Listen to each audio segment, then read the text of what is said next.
Show, com licença. Aí o gabarito o senhor manda depois, Não, a gente vai resolver em sala, Josélio, aqueles exercícios, tá bom?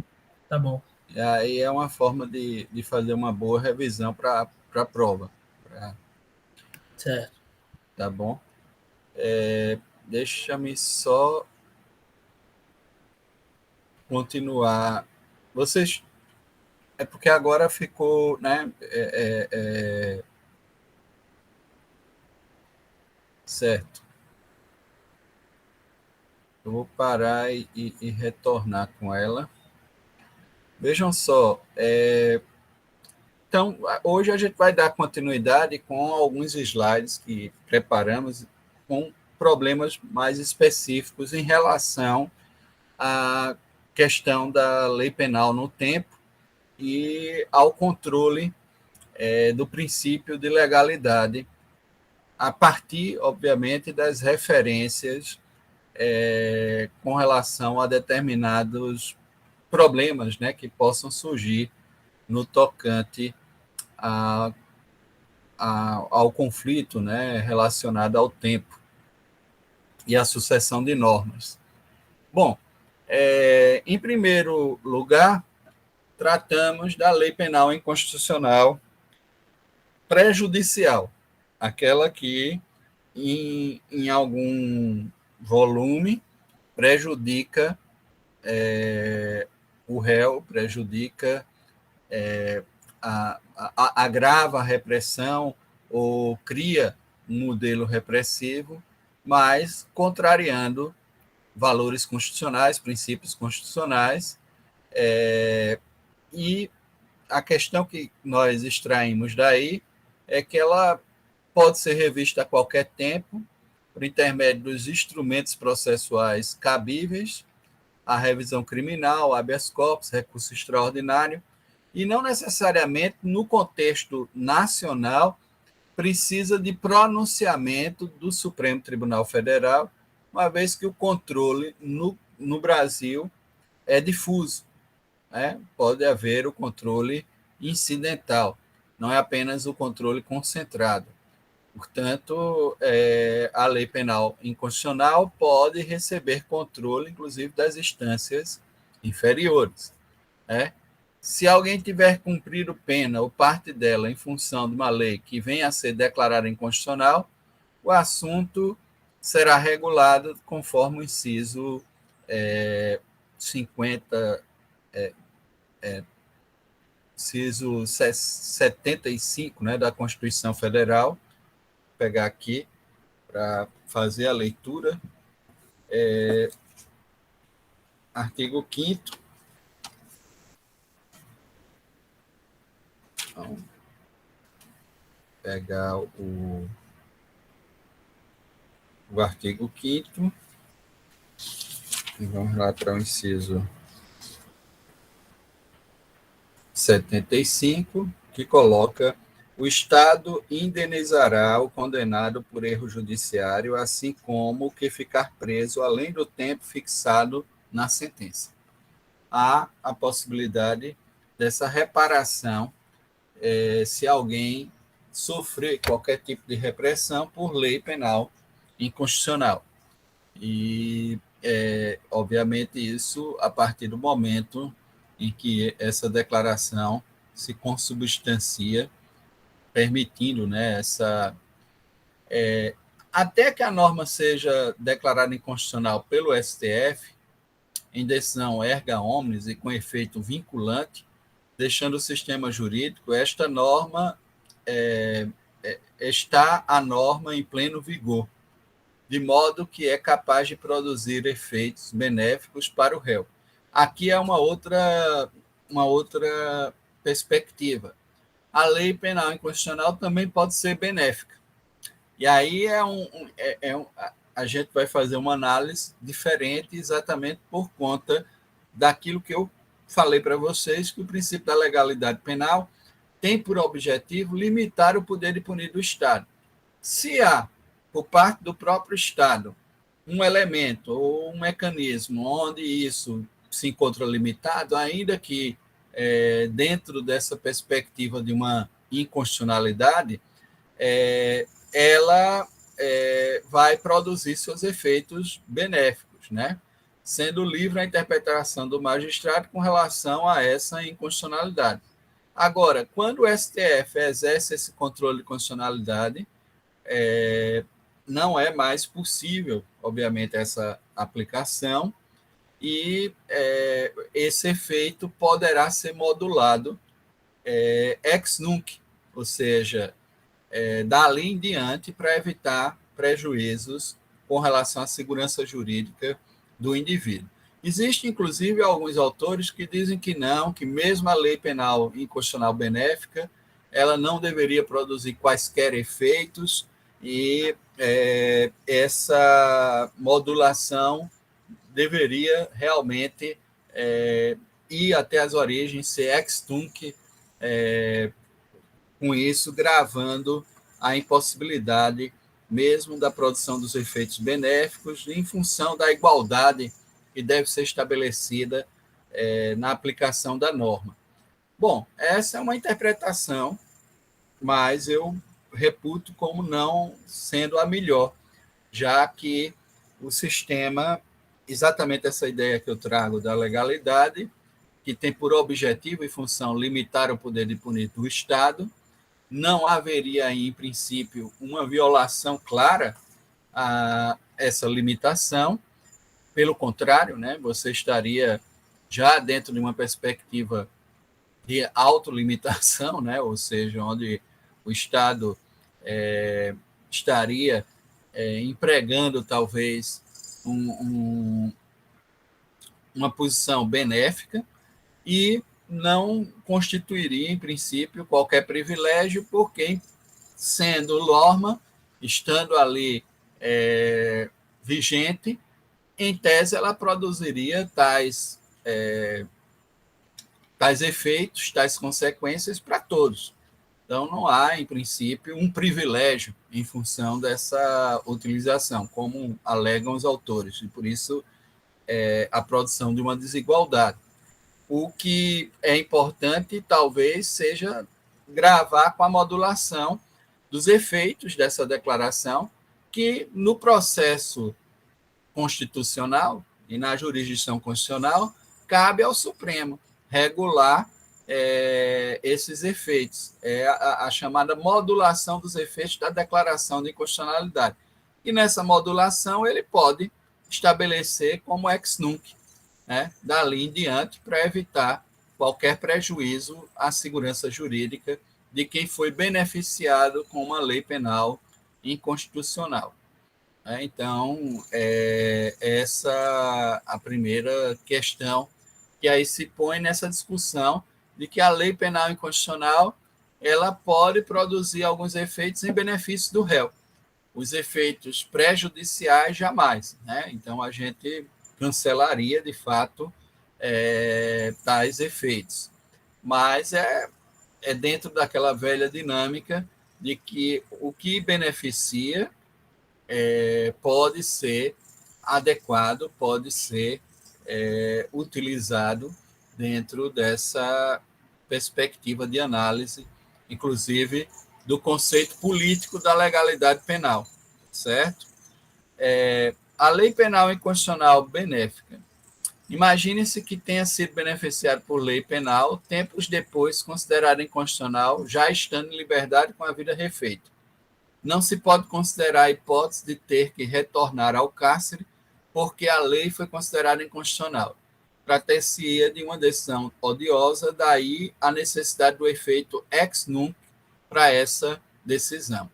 Portanto, por isso, os autores, em função da segurança jurídica, da estabilidade das expectativas, né, a partir das análises que vêm pronunciadas também pelos tribunais, pelos órgãos do judiciário, é necessário que você estabeleça alguns limites e, portanto, esses efeitos eles teriam que ser ex nunc. Bom, aqui a gente já tratou ontem, né, que a ideia de como está estabelecido no nosso Código Penal o tempo do crime é o tempo da ação ou omissão, ainda que outro seja o momento do resultado, então fixa-se como se praticar o crime no momento da atividade, é o princípio da atividade, que regula a lei penal no tempo. Depois iremos observar que a lei penal no espaço tem outro critério, que é o critério da ubiquidade. Mas no tocante à lei penal no tempo, o critério é o princípio da atividade. E é óbvio que existem alguns institutos, como esse da prescrição e da decadência, e tanto o termo inicial é específico, como a contagem vai se dar geralmente pelo momento da consumação ou da cessação da permanência nos crimes permanentes, que vamos lá para essa contagem, né, que está no 111 do Código Penal, para que vocês tenham uma ideia de como isso pode ser especificado para determinados institutos. Mas, em linhas gerais, é o tempo da ação ou omissão. Né? Então, a prescrição, antes de transitar em julgado a sentença final, começa a correr. Então, tem uns períodos aqui, né? Do dia em que o crime se consumou. A consumação se dá quando ele reúne todos os elementos referentes ao tipo. Por exemplo, no matar alguém no dia em que a morte se produz, onde o resultado morte é alcançado, porque reúne ali todos os elementos constitutivos do tipo do homicídio. No caso da tentativa, do dia em que cessou a atividade criminosa. Nos crimes permanentes, do dia que cessou a permanência. Nos de bigamia, ou na falsificação ou alteração de assentamento do registro civil, da data em que o fato se torna conhecido. E pode ser N anos lá na frente. Né? O caso do registro lá de um garoto que havia sido sequestrado na maternidade ainda em Goiás, e que só 16 anos depois ele veio tomar conhecimento, e a comunidade veio a tomar conhecimento de que a mãe que ele possuía não era a mãe dele. A verdadeira mãe dele estava à procura dele há 16 anos, exatamente por conta dessa questão. E ela havia registrado, e aí é a partir dessa data do falso registro, do dia em que ele toma conhecimento, que começa a contar o prazo prescricional. Não é da data em que o fato foi praticado, seja a alteração do estado de filiação. Nos crimes contra a dignidade sexual de crianças e adolescentes previstos neste Código, em legislação especial, da data em que a vítima completar 18 anos. Óbvio que esse artigo foi acrescentado pela Lei 12.650, de 17 de maio de 2012. Portanto, não vai retroagir para alcançar situações ou fatos que aconteceram antes da norma. Né? Então, tem essa limitação temporal também com relação a determinados termos iniciais. Mas aqui é só para que a gente tenha uma ideia de que, em linhas gerais, o tempo do crime é delimitado pelo momento da ação ou omissão, independente do resultado, independente do momento do resultado. Mas determinados institutos do direito penal, como a prescrição, como a decadência, eles observam elementos para a contagem dos respectivos prazos diferenciados. Não é que segue de forma completa aquilo que está lá no artigo 4º do Código Penal. Bom, o crime permanente, em que a atividade antijurídica positiva ou negativa se prolonga no tempo, como é o caso do sequestro, enquanto a vítima é mantida com sua liberdade tolhida, ele está prolongando no tempo essa ofensa ao bem jurídico. A atividade ela está prolongada, ela se protrai no tempo. Né?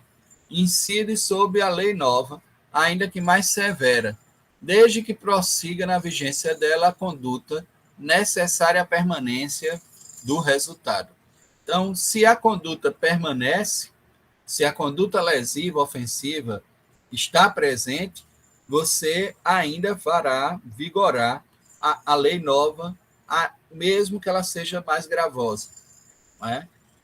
O STF coloca conflito de leis no tempo, cuidantes de crime permanente, qual delito militar de deserção. Obviamente, a deserção é um fato permanente, enquanto não julgado, né, enquanto não resolvido.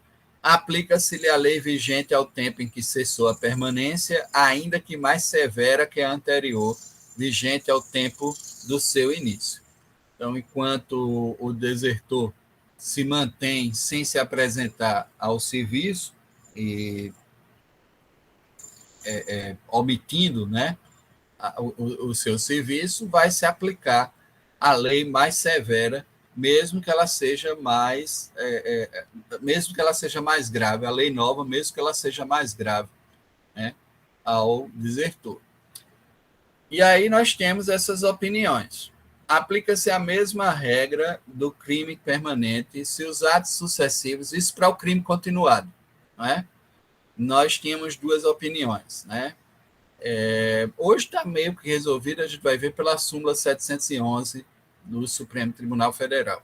Se os atos sucessivos já eram criminados pela lei antiga, não há duas séries, uma anterior e outra posterior, mas uma única série dada à unidade jurídica do crime continuado, que incidirá sobre a nova lei, mesmo que esta seja menos favorável que a anterior. Essa era a posição de Frederico Marques, de Aníbal Bruno, de Nelson Gria, que me parece a correta, né? Porque já que eu considero, conforme o artigo 71 do Código Penal, um único crime, ainda que seja uma série com vários atos praticados, individualizados, inclusive, embora eu esteja considerando como um único crime, a lei nova incide sobre toda a série, né? E aí eu devo considerar como se fosse uma única série e manter a punição com aquilo que determina a nova lei, ainda que ela seja mais grave. Já havia a posição do Celso Delmanto, que era distinta, que não se aplica a mesma regra ao crime permanente, o princípio da legalidade deve ser rigidamente respeitado, a nova lei mais grave deve incidir apenas sobre a série ocorrida durante a sua vigência. Mas aí, às vezes, criava até situações que eram mais graves, porque eu ia ter que fazer uma soma material, um cúmulo material entre duas séries de crimes, né, continuados. Vamos supor que fossem furtos, e eu agravasse a pena do furto praticado com escalada num dado momento. E esse foram uma série de furtos praticados com escalada. O Homem-Aranha lá de Pernambuco, né, que sobe até o 20º andar de prédio pelo lado exterior. Ninguém sabe como, mas ele consegue. Bom, e aí se isso ficasse aí estabelecido, essas séries eu teria que separar e aí fazer uma soma entre a série que foi praticada sobre a vigência da lei anterior, menos grave, e a série praticada sobre a vigência da nova lei, mais grave. E depois, às vezes, já que havia conexão, no processo se somarem as penas. Terminava que, muitas vezes, essa ideia de que estaria favorecendo o réu e respeitando a legalidade penal, né, como estava aí posto por Celso Delbanto, a consequência é que as penas eram até maiores, né? Às vezes as penas acabavam sendo mais severas no campo prático. Isso ocorreu recentemente umas interpretações com relação à apropriação indébita previdenciária, porque a lei anterior trabalhava com uma apropriação indébita na sua especificidade, na sua generalidade. E a nova apropriação indébita previdenciária já tinha uma agravação. Aí haviam interpretações que buscavam separar uma e outra e acabava gerando um problema grave para o próprio réu, porque trazia penas que eram mais severas. Súmula 711 do STF. A lei penal mais grave, isso aí acabou resolvido, em definitivo, me parece, com essa vinculação à súmula do Supremo Tribunal Federal, que coloca claramente que a lei mais grave aplica-se ao crime continuado ou ao crime permanente, se sua vigência é anterior à cessação da continuidade ou da permanência.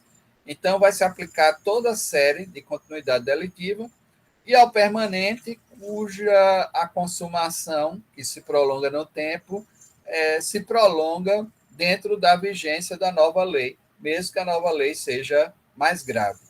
Com isso, se resolve essa problemática relacionada aos crimes permanentes e crimes continuados. Né? A súmula 711, ela trouxe, por fim, a polêmica existente aí entre grandes doutrinadores, né, mas que tinham posições, como a gente viu, diferentes. A existência de uma norma, desde o momento de sua promulgação, todavia, ela se torna obrigatória. Ontem a gente falou dessa problemática específica da vacatio legis, né? O período em que a lei existe, ela foi promulgada, mas ela ainda não está vigente, porque está naquele período de transição, que é para a informação, para que as pessoas tomem conhecimento da norma, né? Então, existe um período entre a publicação oficial da norma e o início da sua vigência. Algumas nem estabelecem, né? Diz que ela entra em vigor na data da sua publicação, o que significa que talvez esse processo legislativo tenha sido amplamente divulgado, as pessoas tenham consciência do que estava para acontecer, mas normalmente os códigos eles deixam sim um período de vacatio legis que é necessário para que as pessoas tenham consciência dessas alterações e com isso possam administrar, né, melhor as suas condutas para se adequarem ao código, se adequarem às expectativas, né, que estão ali estabelecidas. O problema que o Cláudio Brandão trazia era esse, né? Caio é condenado definitivamente por crime de deserção, crime militar próprio, estando o Brasil em guerra com potência estrangeira, a pena de morte por pelotão de fuzilamento, que é o formato que tem a pena de morte no Código Penal Militar brasileiro, fuzilamento. Fica determinado que a pena será executada um mês depois da condenação. Todavia, 10 dias após o trânsito em julgado da sentença penal condenatória, surge uma nova lei que retira a pena de morte do rol das penalidades aplicadas para a deserção. Só que dita lei tem uma vacatio legis de 6 meses, isto é, somente entrará em vigor 6 meses após a sua publicação. Olha aí o problema.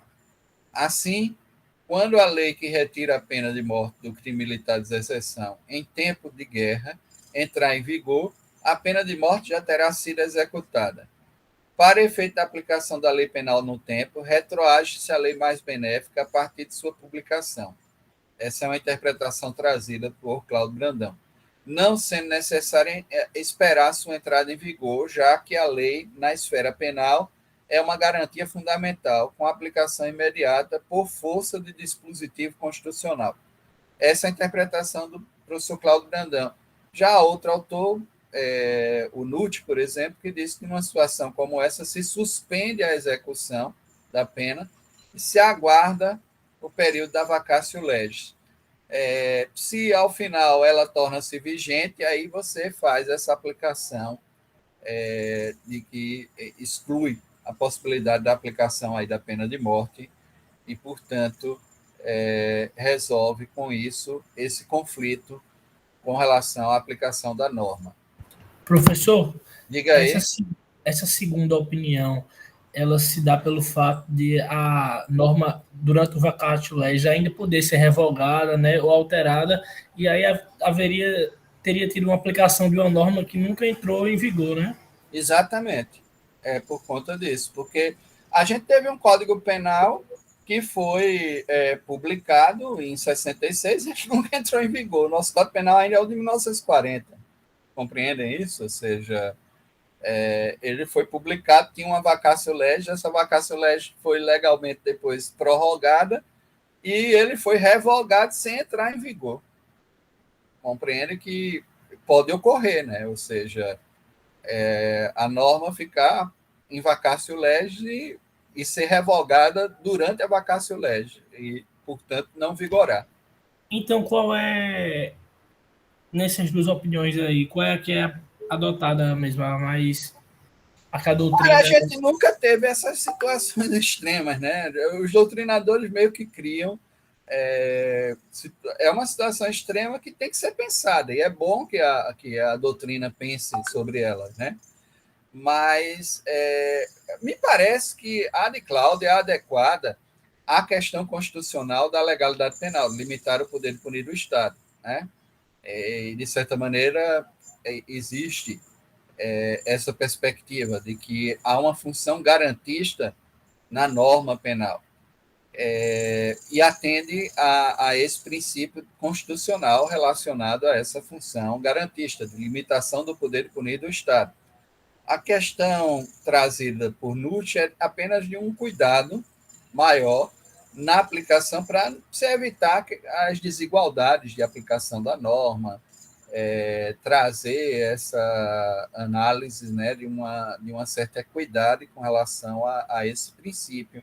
Mas ambas têm por resultado a mesma questão, ou seja, elas omitem a aplicação da, da execução, não é?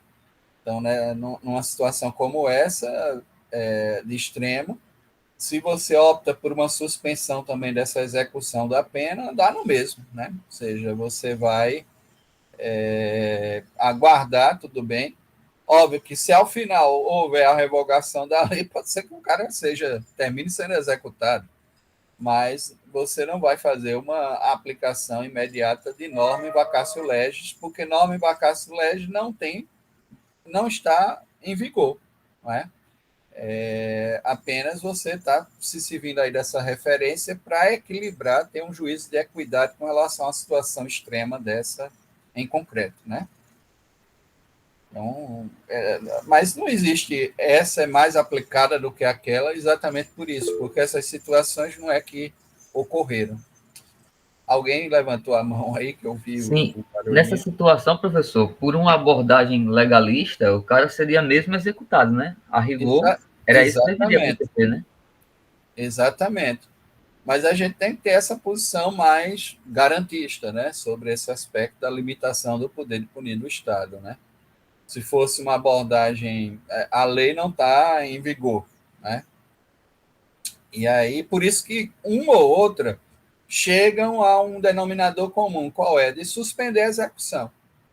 Suspende a execução, uma revoga por completo, já fazendo vigorar a lei, mesmo em vacatio legis, que é a opinião do professor Cláudio Brandão, e a outra suspende e aguarda para ver se, passado o período do vacatio legis, ela se torna vigente. Se tornar vigente, também vai representar a impossibilidade da execução.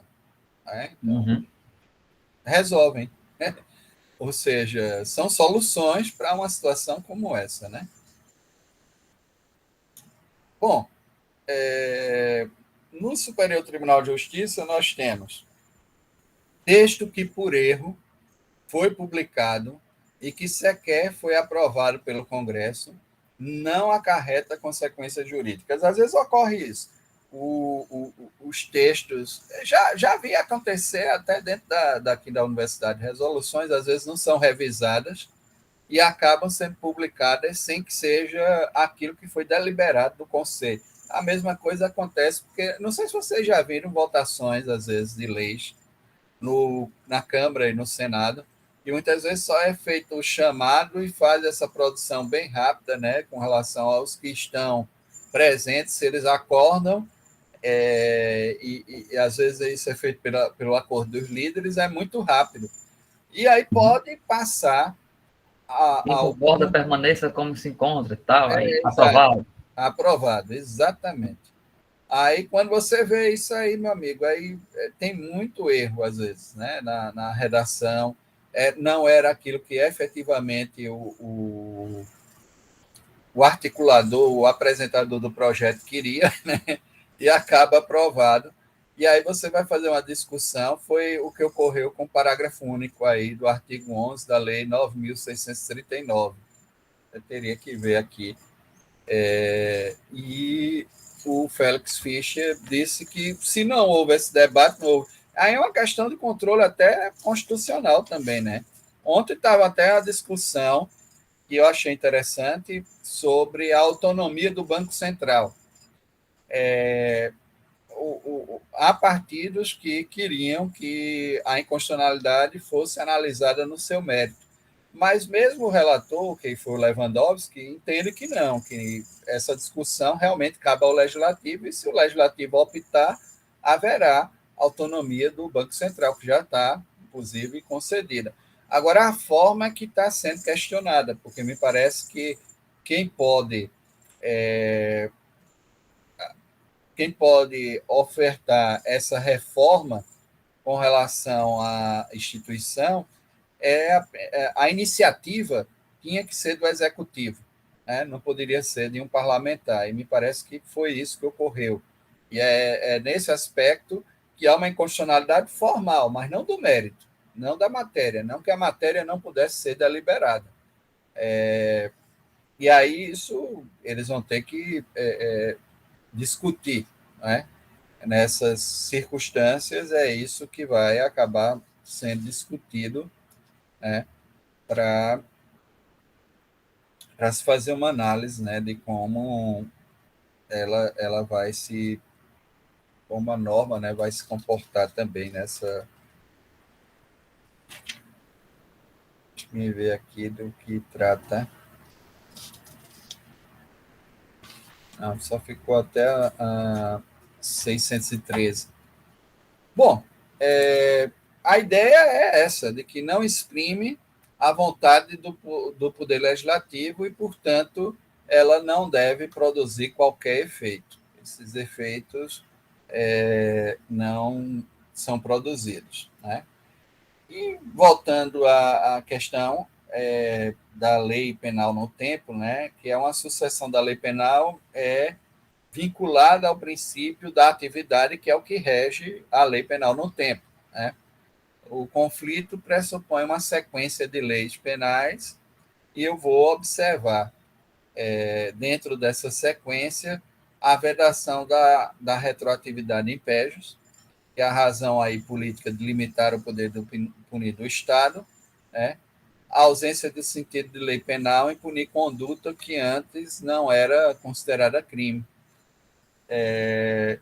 Embora seja admissível a retroatividade benéfica em favor libertatis, da Lex Missio, como uma garantia de igualdade aí na aplicação e no tratamento normativo, né, entre pessoas. A lei nova deixa de considerar crime fato incriminado pela lei anterior. Nós temos o fenômeno da abolício crimes, né? Por exemplo, a Lei 11.106 de 2005 revogou os delitos de adultério e sedução. Operou-se a abolício crimes, cessação de todos os efeitos penais de uma condenação. E aí isso, obviamente, vai cessar os efeitos relacionados. Já não existia quase punição pela questão do adultério, porque aí a reflexão que se tinha é de que a ação penal cabia exclusivamente à pessoa traída, né? Então, era uma ação penal personalíssima e privada, e que tinha que ser intentada em até 30 dias depois de tomar consciência dos fatos. Normalmente, isso não ocorria. Então, esse prazo decadencial muito curto já impedia, muitas vezes, a punição do delito. E, com o tempo, isso passou a ser tratado no campo civil como um fundamento para o divórcio, né, e para se tomar algumas medidas de reparação. E o campo penal foi perdendo as características, né, para lidar com esse conflito. Bom, é admitida a retroatividade benéfica, favor libertatis, né, e se a lei nova deixa de considerar crime fato incriminado pela lei anterior, opera-se esse fenômeno da abolição crimes. Também essa perspectiva de que a lei benéfica ela não só é retroativa, como ela é ultrativa. Ela tem essa característica da extratividade, não é extratitumato, não, gente. É a capacidade de vigorar em períodos distintos da sua vigência, tanto anteriores como posteriores. Então, ela é extrativa, ela é retroativa e ela é ultrativa. Portanto, essa característica da lei penal benéfica deve ser gravada por todos, né? A sua característica da extratividade. Tratamos isso ontem, né, da lei excepcional.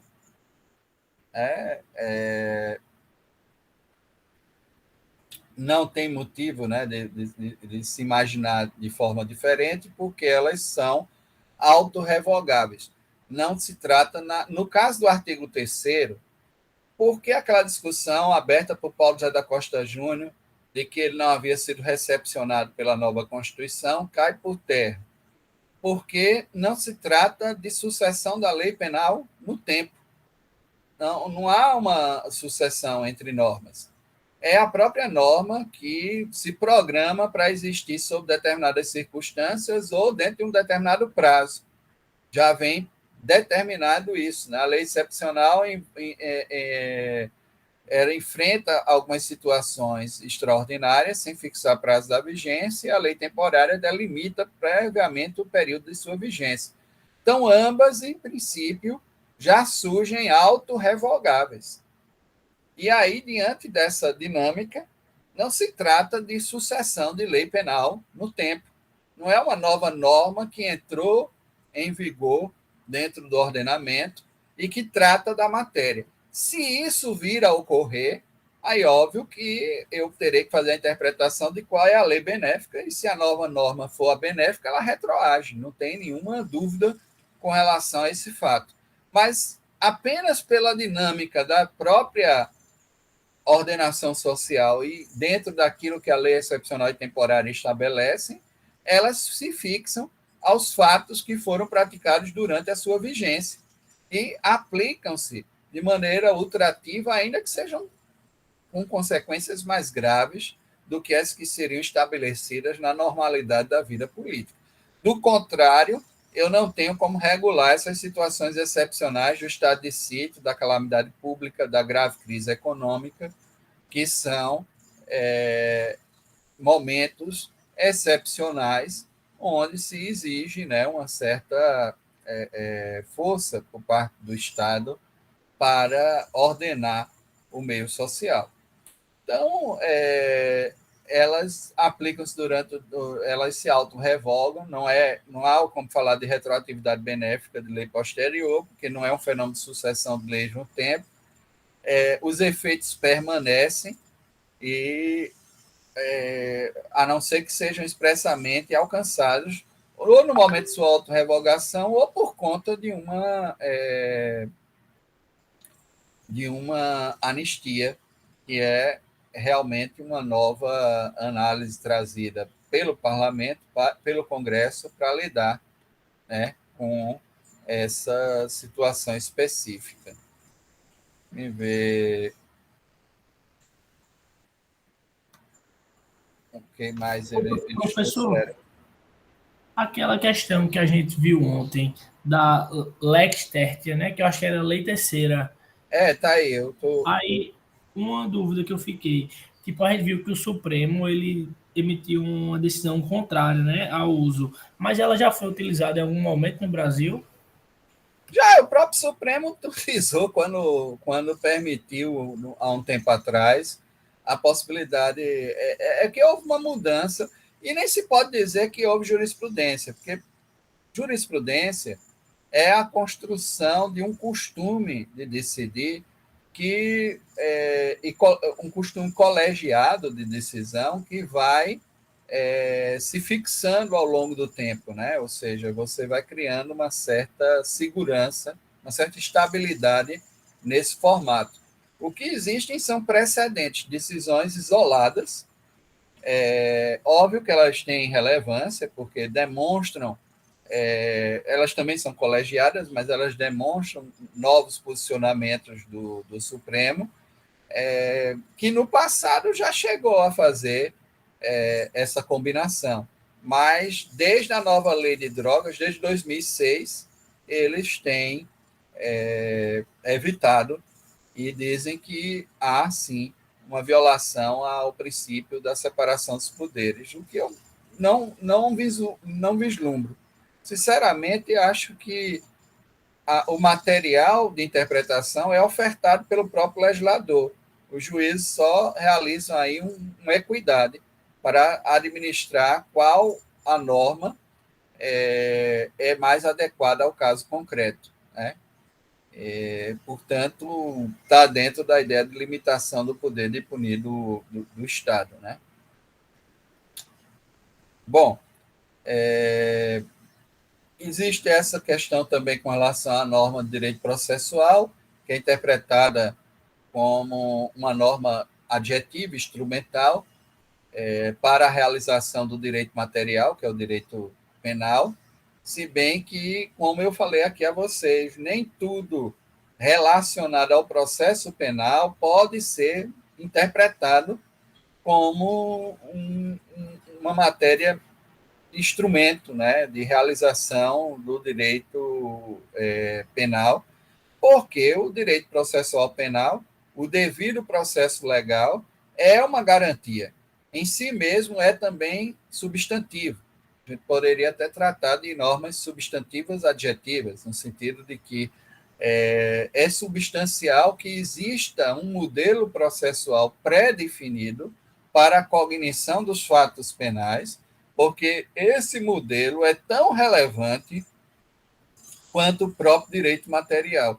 Então, não há uma distinção clara entre o que é direito material e o que é direito adjetivo no campo penal, porque o processo penal torna-se uma extensão umbilical da ideia de limitação do poder de punir do Estado e do cumprimento dessa função garantista.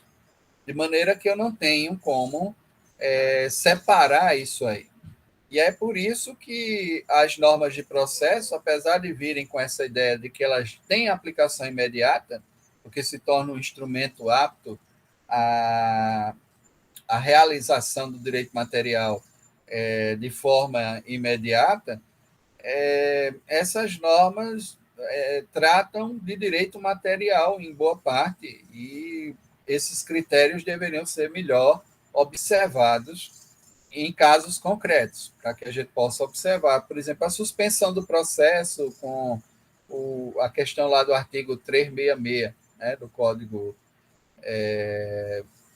Veja só, em matéria ainda de combinação de leis, tivemos a edição da Lei número 9.271, de 1996, que alterou o disposto pelo artigo 366 do Código de Processo Penal, determinando a suspensão do processo quando o réu fosse citado por edital, ao mesmo tempo que estaria também suspenso o prazo prescricional. Alguns magistrados procuraram combinar leis, suspendendo o processo de imediato, mas não o prazo prescricional.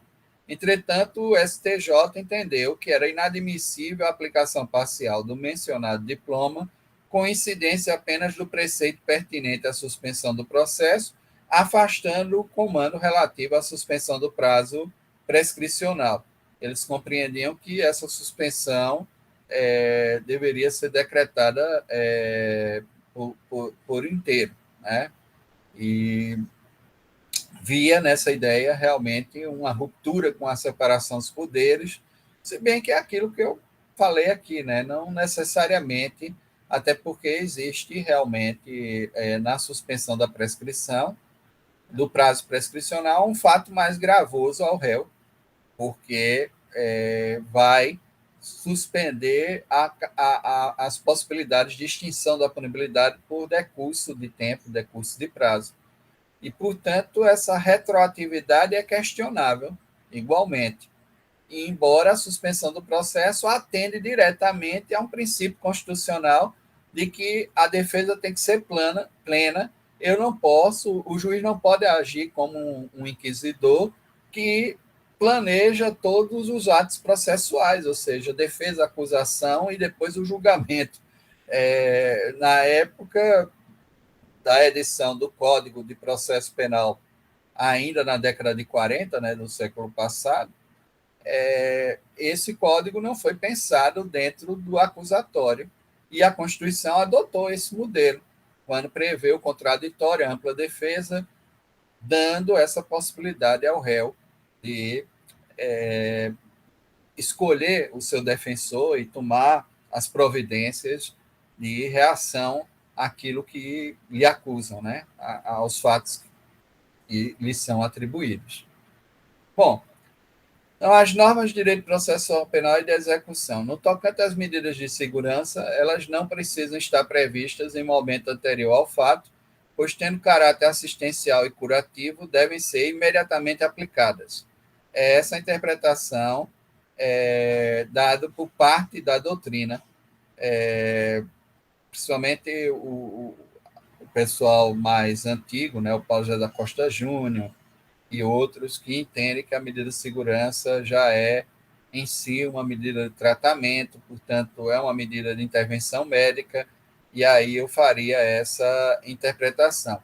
Há um entendimento diverso, que é a posição adotada por Guilherme de Souza Nutti, que defende a aplicabilidade completa da legalidade penal sobre as medidas de segurança, inclusive a ideia da irretroatividade de tais medidas. E aí, nesse caso, teria que ser observada essas circunstâncias. Me parece que, atualmente, tanto na questão do prazo indeterminado, quanto nessa questão do convencionalismo penal, o Supremo adotou essa posição. Ou seja, tivemos decisões, né, recentes, Rosa Weber e Toffoli também, onde esse convencionalismo, mesmo com relação às medidas de segurança, acabaram triunfando. E hoje é assim que se interpreta. Norma penal em branco. Qual a consequência da alteração de conteúdo das normas complementares dos tipos penais em branco? A norma complementar importa na revisão da ilicitude. Por exemplo, se desaparece na portaria a doença que deveria ter notificação compulsória, é óbvio que o médico que não fez essa notificação ou omitiu essa notificação não responderá mais por esse fato. Essa revisão implica, no tocante específico àquela doença diagnosticada, abolício crimes. Né? Não houve um abolício crimes ampla, né? O tipo do 269 não some por conta disso. Mas em relação especificamente àquela doença que deveria ter uma notificação compulsória e passa a não ser mais obrigatório, vai haver, sim. E aí essa norma revisa o alcance da ilicitude proposta no 269. E há outras que essa ilicitude permanece, porque essa ofensa é fixada no tempo, como vender a preço superior de tabela. A violação existiu, a violação econômica foi formalizada naquele instante. Então, a nova tabela não é que vai revisar a ilicitude do ato que foi praticado. Portanto, essa ilicitude permanece, ainda que as tabelas modifiquem-se e haja... Porque há gente que diz, mas pela nova tabela tem que retroagir para beneficiar. Não é assim, porque a ofensa se dá no momento em que o consumidor foi lesado, naquele instante ali em que se produziu aquela lesão a título econômico, né? Então, essa é uma outra questão que a gente teria que observar, né? Bom, deixa-me só colocar nessa nova guia o que é relacionado à lei penal no tempo, lei penal no espaço, para que a gente possa começar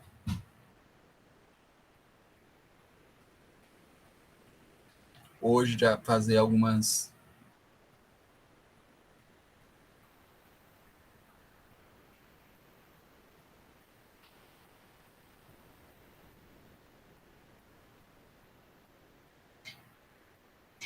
Estou aprendendo aqui com vocês, né, a usar esses slides. E até a semana passada eu não sabia, não, colocar esses slides no... Pronto. Está dando para ver agora? Tá sim, professor. Pronto, vamos lá. Então, terminada a análise da lei penal no tempo, aquilo que eu falo para vocês, né? A parte geral ela é composta por essas três grandes teorias. A teoria da norma penal, que é isso que a gente está vendo agora, a teoria jurídica do crime, que é dos elementos constitutivos do delito, que a gente vai passar a ver um pouco mais adiante, e a teoria da pena, que é a matéria mais específica de direito penal 2, a continuidade da cadeira de penal. Esses três grandes conteúdos que estão positivados no Código Penal, eles trazem todos os elementos necessários para a interpretação e aplicação das normas penais. Não é? Na análise da norma penal, nós primeiro fazemos aquela análise dos conflitos da lei no tempo, que são resolvidos por base do princípio da atividade, lá do artigo 4º do Código Penal, e os conflitos da lei de espaço, que são resolvidos pelos critérios que, a partir de agora, nós vamos desenvolver. Né? A análise, por exemplo, do artigo 6º, que trabalha com o princípio da ubiquidade, que resolve os chamados crimes à distância. Considera-se praticado o crime no lugar onde ocorreu a ação ou omissão, no todo ou em parte, bem como onde se produziu ou deveria produzir-se o resultado.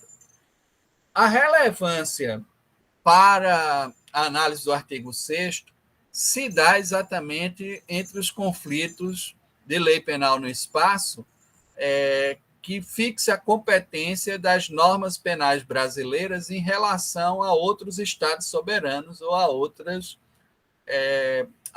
outros países. Né? Porque internamente a gente vai resolver o problema de competência lá com o Código de Processo Penal, artigo 70 e seguintes do Código de Processo Penal. A gente vai ver isso também aqui mais adiante. Então, quando eu estou me referindo à fixação da lei penal no espaço, eu estou me referindo à possibilidade de se julgar no Brasil determinados fatos, ainda que talvez a ação ou omissão tenha ocorrido no exterior. Vamos supor que o sujeito é um hacker operando lá em Nova York e invade um sistema bancário aqui brasileiro. O crime foi praticado no Brasil também, apesar dele nem ter pisado, talvez ele nunca pisou no solo brasileiro, mas esse modelo que nós adotamos pelo artigo 6º vai fixar a competência da nossa ordem jurídico-penal para lidar com esse fato, porque aqui se produziu o resultado, né? Considera-se praticado o crime no lugar onde ocorreu a ação ou omissão, no todo ou em parte, bem como onde se produziu ou deveria produzir o resultado. Essa teoria nós chamamos, esse princípio, que fixa a lei penal no espaço, o lugar do crime, é chamado o princípio da ubiquidade. Tanto faz o local onde a ação ou omissão ocorreu no todo ou em parte. Aí tem aqueles exemplos que são dados em alguns manuais e o sujeito precisa ser extremamente preparado para fazer um disparo ali naquela região da Tríplice Fronteira. Não sei quem visitou Foz do Iguaçu e viu lá o marco da Tríplice Fronteira, onde entre o Rio Iguaçu e o Brasileiro existe Brasil e Argentina, e entre o Rio Paraná e as margens são a margem brasileira e a margem paraguaia. Né? Então, existe ali uma tríplice fronteira entre Brasil, Paraguai e Argentina, que está ali bem delimitada. É mais fácil o exemplo se fosse um disparo pelo Rio Iguaçu, porque a Argentina é um pouquinho mais perto. Mas a turma gosta de dar o exemplo com o Rio Paraná, que a margem é de 500 metros, né, entre uma margem e outra. E aí o cara precisaria ser um exímio atirador. Mas ele dispara da margem brasileira para atingir uma vítima ou alguém do outro lado lá do rio, já no território paraguaio. Ora, o crime foi praticado no Brasil, porque a ação ou omissão ocorreu, né, no todo ou em parte aqui no Brasil. E se fosse o inverso, o disparo fosse dado lá e atingisse alguém aqui na margem brasileira, o resultado foi produzido no Brasil, então também considera-se praticado o crime no território brasileiro, por conta desse princípio da ubiquidade. O artigo 6º vai fixar que resolve esse fenômeno dos chamados crimes à distância. São crimes que transitam por mais de um território soberano e, portanto, essa fixação trazida pelo artigo 6º é muito relevante para lidar com esse fenômeno da lei penal no espaço. Né? Mesmo na questão da tentativa, e aí voltando lá para a Tríplice Fronteira, alguém sequestra uma pessoa na Argentina, passa por aqui pelo Brasil, para mantê-lo em cárcere privado lá no Paraguai. Não é? Ora, dentro dessas circunstâncias, passou, né? A ação foi produzida em parte no Brasil, tocou o território brasileiro, fixou a nossa competência e a gente poderia aplicar aí a nossa legislação com relação ao sequestro que está sendo praticado. Né?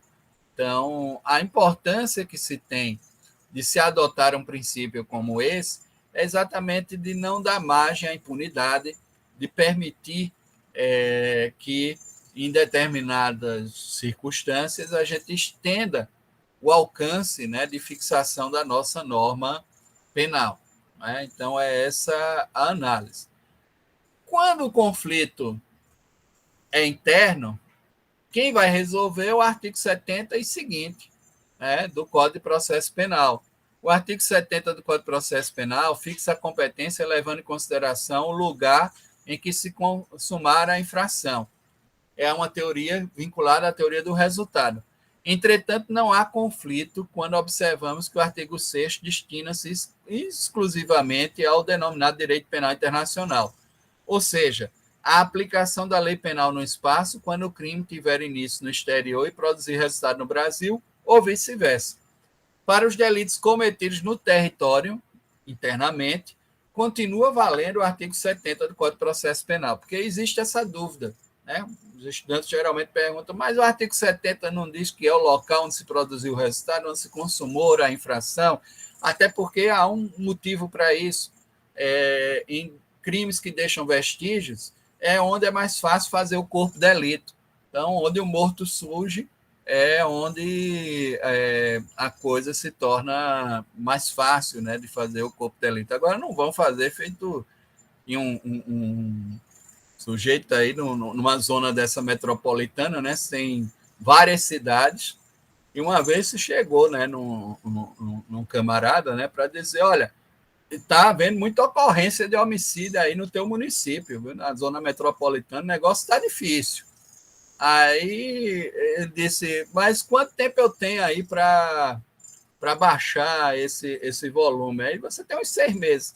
Aí o cara começou a jogar os corpos no outro município, e aí o resultado foi, realmente baixou, né? O volume Mas não pode agir assim, né? Inclusive é crime, né? Porque estaria na questão da inovação processual. Mesmo que não tenha matado, né? Mas você está fraudando, né? O lugar do crime, né? Está impedindo essa análise de corpo de delito. Só estou dando um exemplo jocoso, né? Para que a gente compreenda que, de fato, em princípio, é melhor considerar o local onde o resultado está ali, porque você pode fazer o corpo de delito, mas nem sempre esse corpo de delito foi permitido, porque as pessoas às vezes fazem desovas, né? Ou seja, tiram do ambiente onde realmente a infração ocorreu. Vai que mata alguém em Olinda, mas vai desovar lá em Paudalho. Estou colocando aqui na zona metropolitana do Recife, né? Essas modificações em si já geram também alguns problemas. É porque no final também o que vai valer é a prevenção, né? O juízo que tomar conhecimento dos fatos, principalmente quando os fatos são sucessivos, né? Em casos de crime continuado, e for prevento, ele assume a competência da análise dos demais. Bom, no tocante ao crime continuado, segue-se a regra do artigo 71 do Código de Processo Penal, isso é, a infração em território de 2 ou mais jurisdições, a competência firma-se pela prevenção. Isso que a gente acabou de falar aqui. Há vários assassinatos praticados, né? Floresta, Serra Talhada, estou aqui colocando vários municípios aí do interior pernambucano, e aí o juiz que tomar conhecimento primeiro dos fatos acaba trazendo para si os demais, mesmo que não tenham, em princípio, sido praticados na comarca da sua jurisdição. E aí vai se firmar essa competência pela prevenção. A teoria da ubiquidade não tem acarretado na prática grandes problemas, duplicidade de julgamentos no país e no estrangeiro, visto como exigência de entrada ou permanência no território nacional ou de extradição, bem como a possibilidade de detração penal. O artigo 8º, ele reduz as consequências, né, trazidas pela teoria da ubiquidade, e é considerada uma das teorias absolutas, né, com relação à fixação da lei penal no espaço, mas há alguns fatores que minimizam as consequências, né, como o artigo 8º, que diz que a pena cumprida no estrangeiro atenua a pena imposta no Brasil pelo mesmo crime, quando diversas. Ou nela é computada, por exemplo, privação de liberdade que foi executada no estrangeiro, vai ser computada na privação de liberdade aqui. Vai levar, esse é o fenômeno da detração penal, a uma redução dessa pena. Ou uma comutação, que é a atenuação, ou mesmo a equiparação, né, quando idênticas. Vai que lá no exterior o cara executou 8 anos. Vem aqui para o Brasil, vai novamente ser processado, julgado, porque, pela teoria da ubiquidade, houve a fixação da nossa norma penal, e aqui ele seja condenado a 6. Vai reduzir esse período, aí vai se observar, obviamente, que essa punição já não pode mais ser aplicada. Se for o inverso, ele só vai ter que executar 2 anos. Vamos supor que lá foram 6, aqui seriam 8. Vai se detrair, vai se reduzir, e com isso você evita os inconvenientes relacionados a essa teoria da ubiquidade no tocante a uma dupla análise, né, dos fatos. Diga aí, alguém levantou a mão? O senhor tinha falado que se ele for condenado a 8 anos num país e aqui for a 6, Aí só se cumpre 2 anos da pena? Não entendi isso. Não, o que eu disse é que 8 a 6 ele não cumpre nada. Agora, se for o inverso, lá foi 6, aqui foi 8, ele só vai precisar cumprir 2 anos. Né? Agora, veja só, pelo artigo 8º, é a pena cumprida no estrangeiro. Não é o que você foi condenado, é se você efetivamente executou essa pena. Compreendem isso? Entendeu? E aí ele vai ter que comprovar o cumprimento da pena. É só essa questão. Tá Entendi. bom? Lugar do crime. Vale lembrar que basta que uma porção da conduta criminosa tenha ocorrido em nosso território para ser aplicada a nossa lei. Daí as palavras de grande significação técnica de Nelson Gria, que expunha um critério de solução da questão. Imprescindível é que o crime tenha tocado o território nacional. Tocado significa que parte da ação ou omissão tem ocorrido, como eu disse, o sequestro foi na Argentina, o cara, para poder cruzar lá para o Paraguai, vem pelo território brasileiro. Não entrou no território brasileiro, fixou a competência da nossa norma. Não é? É imprescindível que o crime tenha tocado o território nacional. Excetua-se, porém, atos preparatórios. No iter criminis existem atos preparatórios que não são, em princípio, puníveis. Né? São atos atípicos, que não têm qualquer tipo de consequência, né? E os posteriores à consumação que não pertençam à figura típica.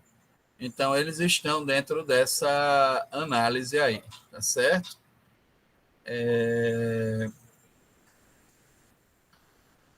Em se tratando de crimes conexos, não tem aplicação à teoria da ubiquidade, uma vez que estes não constituem um fato unitário.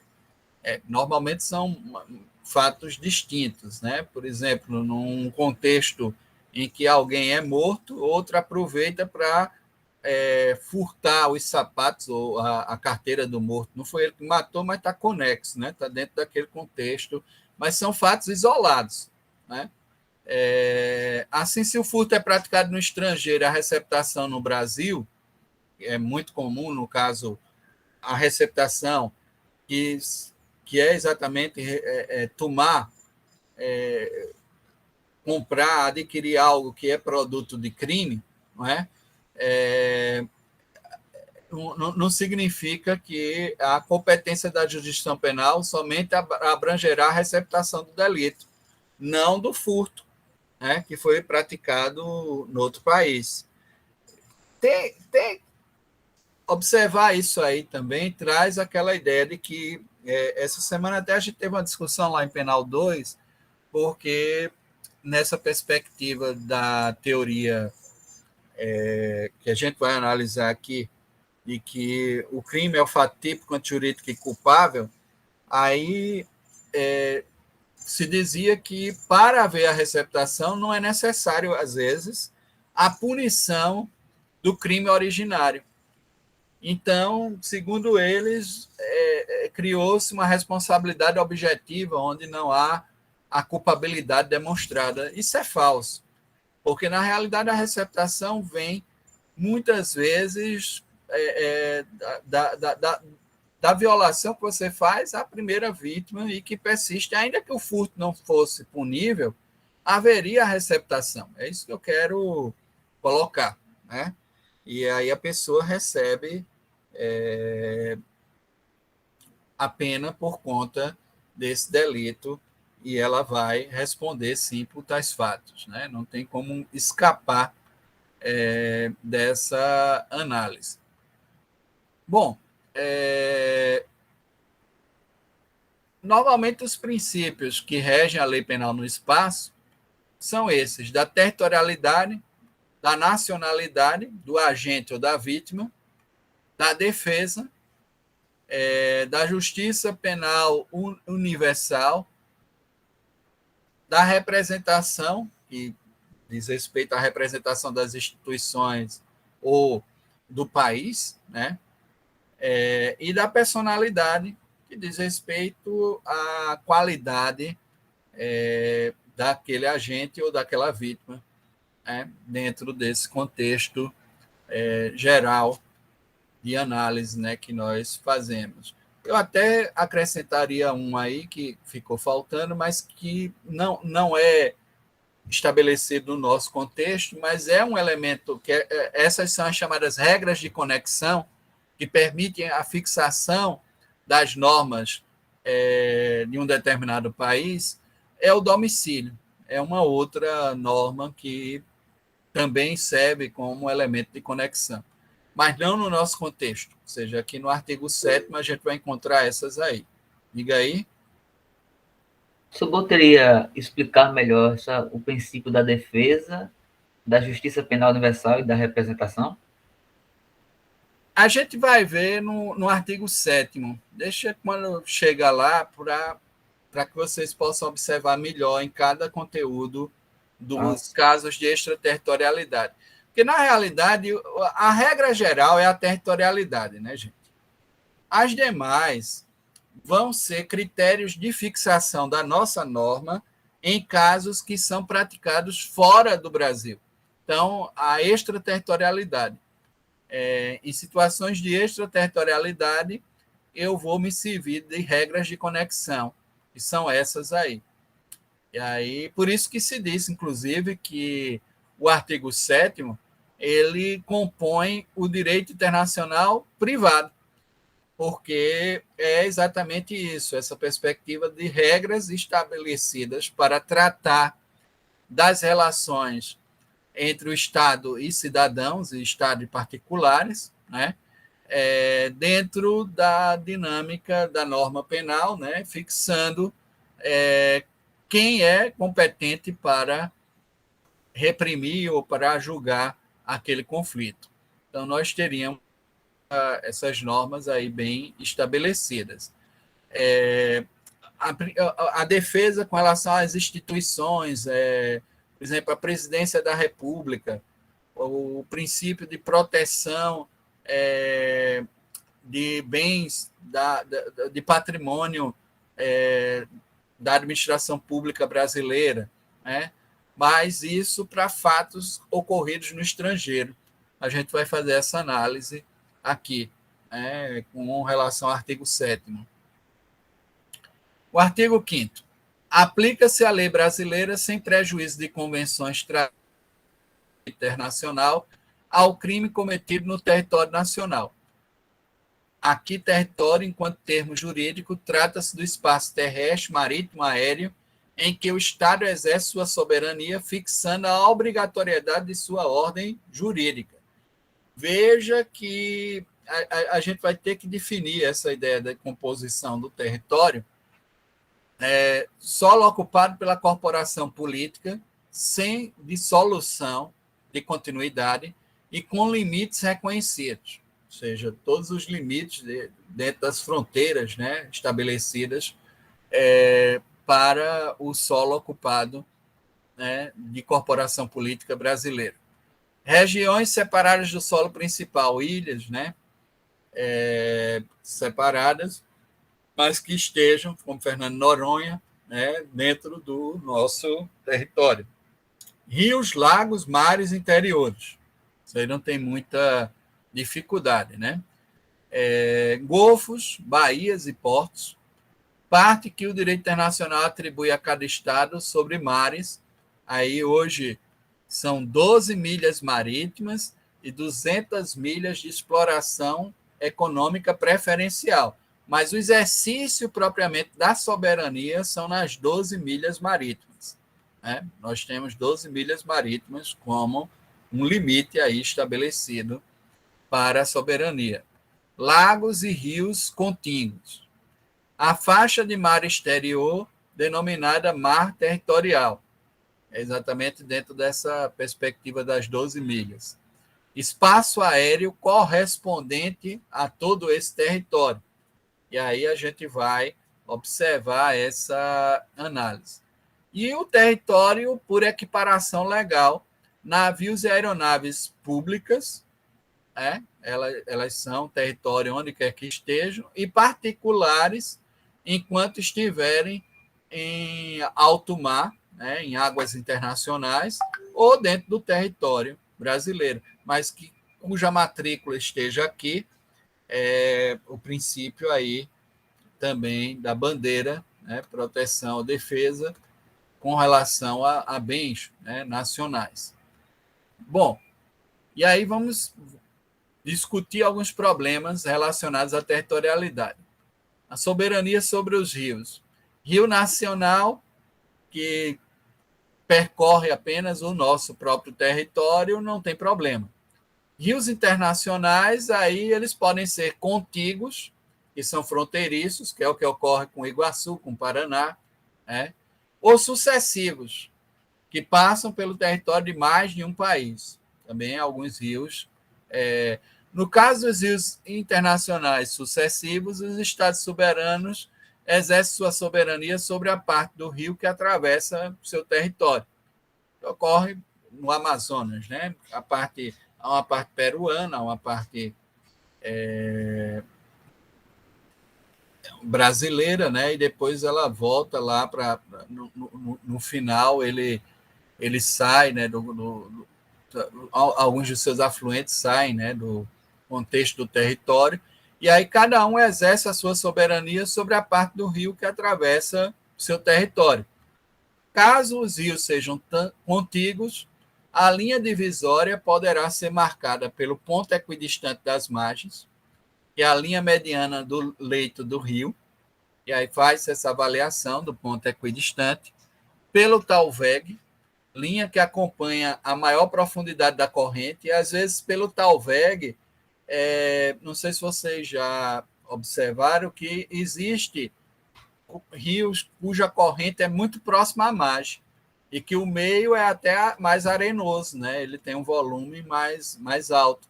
E aí pode diferenciar, sim, acompanhando a corrente, né? Acompanhando o talveg, que é a linha que é aprofundada pela corrente, né? Essa não é um ponto equidistante, mas pode até se aproximar, né? Isso tudo vai ser demarcado por convenções internacionais, né, entre os países. Normalmente tem sido adotado essa linha equidistante das margens, né, a linha mediana. Ou então, no caso do Rio Paraná, nessa região da Tríplice Fronteira, eles colocaram a perspectiva do exercício da soberania em quaisquer das margens pelos países que fazem parte, Argentina, Brasil e Paraguai. Se inicia uma perseguição aqui no Brasil, o cara pode ser preso até lá na margem paraguaia, e vice-versa. O Paraguai também tem essa possibilidade, de maneira que isso pode ser estabelecido por convenção. Não havendo disposição em contrário, ficou convencionado que, nestes casos, a fixação da soberania territorial será feita no sentido da linha mediana, equidistante das margens. Se não houver uma convenção, como eu disse, há uma convenção especificada exatamente por conta da Itaipu Internacional, né, de um uso e de uma aproximação geral, né, nesse contexto lá do Rio Paraná. Problema 3.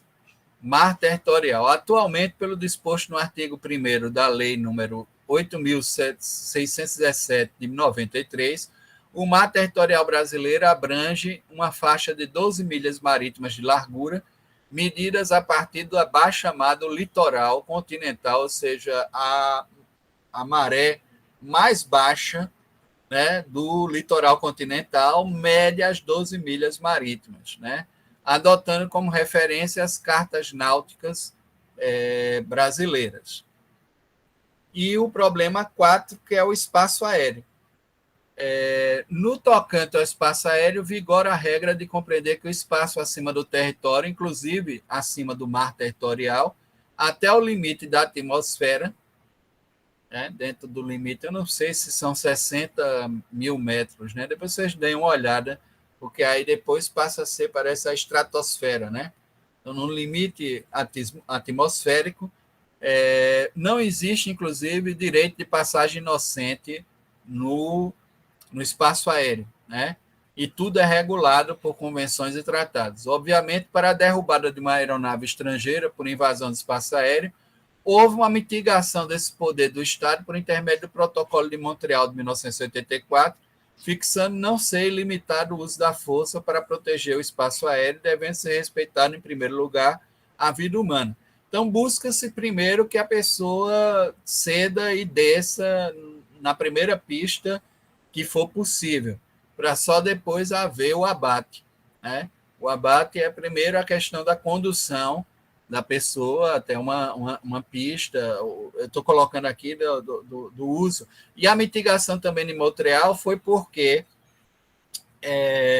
houve um avião da Korean Airlines que foi derrubado, né, na União Soviética durante o trânsito, e era um avião de passageiros. Hoje é verdade você fazer isso com um avião de passageiros. Você pode até, mesmo com a ideia de que vai fazer cumprir a norma, levar e obrigar a condução, né,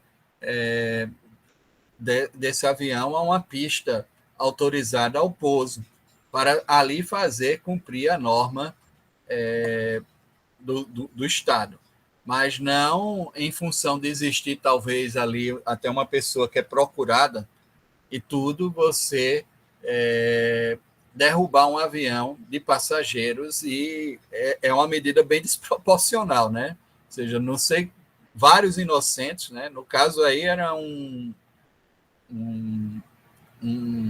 Boeing, né? 737, se eu não me engano, era um avião grande, né? Morreu mais de 200 pessoas. E por conta disso, a Convenção Protocolo de Montreal, de 1984, passou a fixar algumas regras com relação ao abate, né, que não pode mais ser feito dentro dessa perspectiva. A lei número 7.565 de 86 constitui o Código Brasileiro de Aeronáutica e adota a teoria da absoluta soberania do país subjacente. Agora, é óbvio que nos compromissos internacionais nós limitamos, né, essa possibilidade também do abate. Não significa que não possa existir.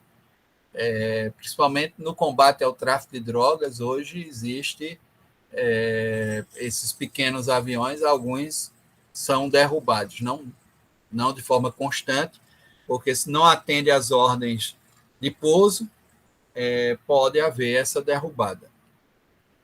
Bom, em embarcações e aeronaves brasileiras de natureza pública ou de serviço do governo brasileiro, onde estiverem, embarcações públicas são territórios por equiparação, né? Está lá no artigo 5º, né? Quando a gente vê o que estipula o artigo 5º do Código Penal, ele vai estabelecer o seguinte: para efeitos penais, consideram-se como extensão do território nacional as embarcações e aeronaves brasileiras, parágrafo 1º, né, de natureza pública ou a serviço do governo brasileiro, se elas estiverem ali naquele momento afetadas pelo serviço, ainda que elas sejam particulares, mas numa missão diplomática, numa missão oficial da presidência, onde quer que estejam, são extensão do território, né? Ou as embarcações, bem como as embarcações brasileiras mercantes de propriedade privada que se achem, respectivamente, no espaço aéreo correspondente ou em alto mar. Então, o parágrafo 1º do artigo 5º, que estabelece a questão da territorialidade, vem estabelecer o que é território brasileiro por equiparação. E embarcações e aeronaves brasileiras de propriedade privada que estiverem navegando em alto mar ou sobrevoando águas internacionais também estão equiparadas a território nacional. Por sua vez, os navios estrangeiros em águas territoriais brasileiras, desde que públicos, não são considerados parte do nosso território. Em face disto, os crimes neles contidos devem ser julgados conforme a lei da bandeira que ostentam. Se, porém, forem privados, aplica-se a nossa lei. Então, os públicos a gente não aplica e os privados a gente aplica. Então, surgem aqui duas questões. Onde deve ser processado um marinheiro que, pertencendo a navio público, desce em porto de outro estado e pratica um crime?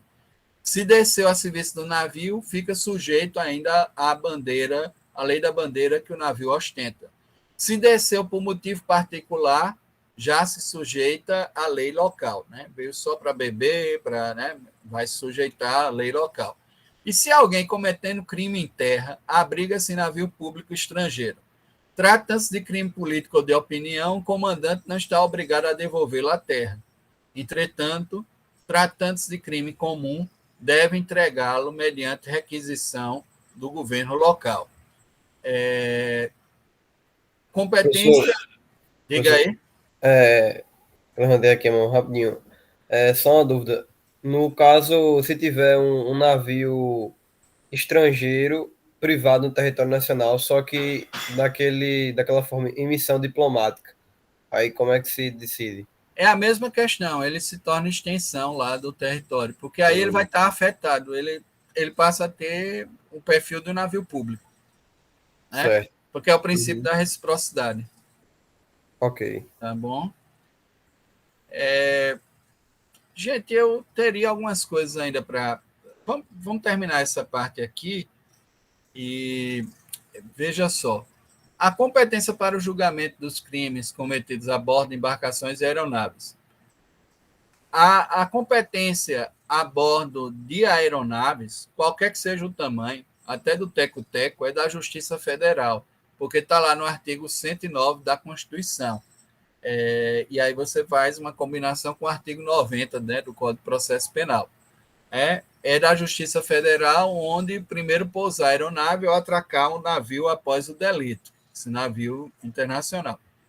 Como a Constituição Federal de 1988 menciona a palavra navio, o STJ vem dando uma interpretação restritiva ao termo embarcação, compreendendo na espécie navio apenas as embarcações de grande porte, autorizadas e adaptadas para viagens internacionais. Assim, o crime praticado em lanche, iate, bote, embarcação equiparada conforme o STJ é da competência da Justiça Estadual. No tocante às aeronaves, não existe interpretação restritiva. Será sempre da Justiça Federal.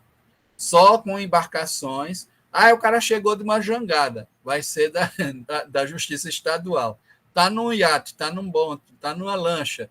Mesmo que esteja aí no mar territorial, essas embarcações, aí a competência é dada de forma interna lá pelo Código de Processo Penal e é da Justiça Estadual. Só será da Justiça Federal no tocante às aeronaves, tá certo?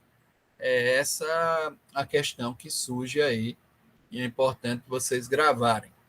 No caso em que o réu, vítima e navio ou aeronave sejam estrangeiros, não sendo públicas, sendo o crime praticado em território nacional, mar territorial, rio navegável ou espaço aéreo, será competente a Justiça Federal Brasileira do Porto Aeronave Brasileiro que primeiro tocar a aeronave ou navio após a prática do crime. Obviamente, isto ocorre apesar do Brasil ter sido signatário da Convenção de Tóquio, que cuida dos crimes praticados a bordo de aeronaves, que é mais uma convenção que, junto àquele protocolo de Montreal, evita essa ideia. Vamos supor que um avião saiu de Nova York com destino a Buenos Aires. Quando está sobrevoando o Brasil, alguém lá dentro do avião mata outro. O piloto pode, sim, baixar e pousar aqui e fazer incidir sobre essa pessoa, entregar ele às autoridades e vai estar fixada a nossa competência. Mas ninguém vai fazer o avião parar o seu curso, se ele vai até Buenos Aires, para poder fazer vigorar a norma, já que vai ser competente a justiça pela Convenção de Tóquio do local do destino. Então, é uma forma que se foi encontrada internacionalmente para resolver esses problemas e não ter mais choques ou conflitos como esse da Korean Airlines, onde houve uma derrubada de um avião de passageiro de forma desnecessária. Bom, já colocamos esse. Entretanto, devido à criticável posição do STF acerca da incorporação das regras internacionais pelo ordenamento jurídico nacional, sendo tais regras equiparadas a uma lei ordinária, tratando-se a Convenção de Toque de uma regra de 1963, vem entendendo o Supremo que a Lei 7.210 de 84, posterior à ratificação da supra-referida convenção, revogou seus dispositivos, fixando a competência territorial brasileira de forma absoluta na hipótese da aeronave privada sobrevoando o nosso espaço. O que traz problemas, né? Porque se o local do destino já é competente, né? Segundo a convenção, nenhum Estado poderia interferir num voo para fazer incidir sua jurisdição penal em relação à infração praticada dentro de uma aeronave. Haveria exceção apenas no caso da infração produzir efeitos no território desse Estado. Geralmente ocorre com tráfico de armas, tráfico de drogas, né? A infração a ser cometida contra a nacional deste Estado ou a infração afetar a segurança do Estado. No mais, cabe ao Estado de matrícula da aeronave punir o infrator quando esta, sendo de propriedade privada, estiver somente de passagem pelo país. Exceções à regra de aplicação da lei penal no espaço, territorialidade, imunidades diplomática e consular. Sim, aí eu acredito que aqui a gente, como vai entrar na questão relacionada às imunidades, deixamos para a próxima aula. Observem ainda que nessa questão relacionada à territorialidade, essa distinção entre a aeronave pública e privada, ela é relevante porque a pública, onde quer que esteja, é extensão do território brasileiro. E as privadas, com matrícula aqui no Brasil, só são no território ou no espaço aéreo correspondente à soberania brasileira, e nas águas internacionais, ou em espaço internacional também, estaria dentro dessa análise. Bom, eu acredito que com o exercício a gente vai conseguir revisar boa parte dessa aula e vocês peguem o listão para poder irem fixando cada um desses conceitos, tá bom? Acho que hoje a gente pode ficar por aqui. Tá certo? Ok, professor. Já avançamos bastante, né? Eu tô achando que para a semana a gente, se brincar na quinta da próxima semana, já pode começar a fazer os exercícios. Ok. Tá bom? Aí As você... gravações das aulas, o senhor está colocando tudo no seu canal no YouTube?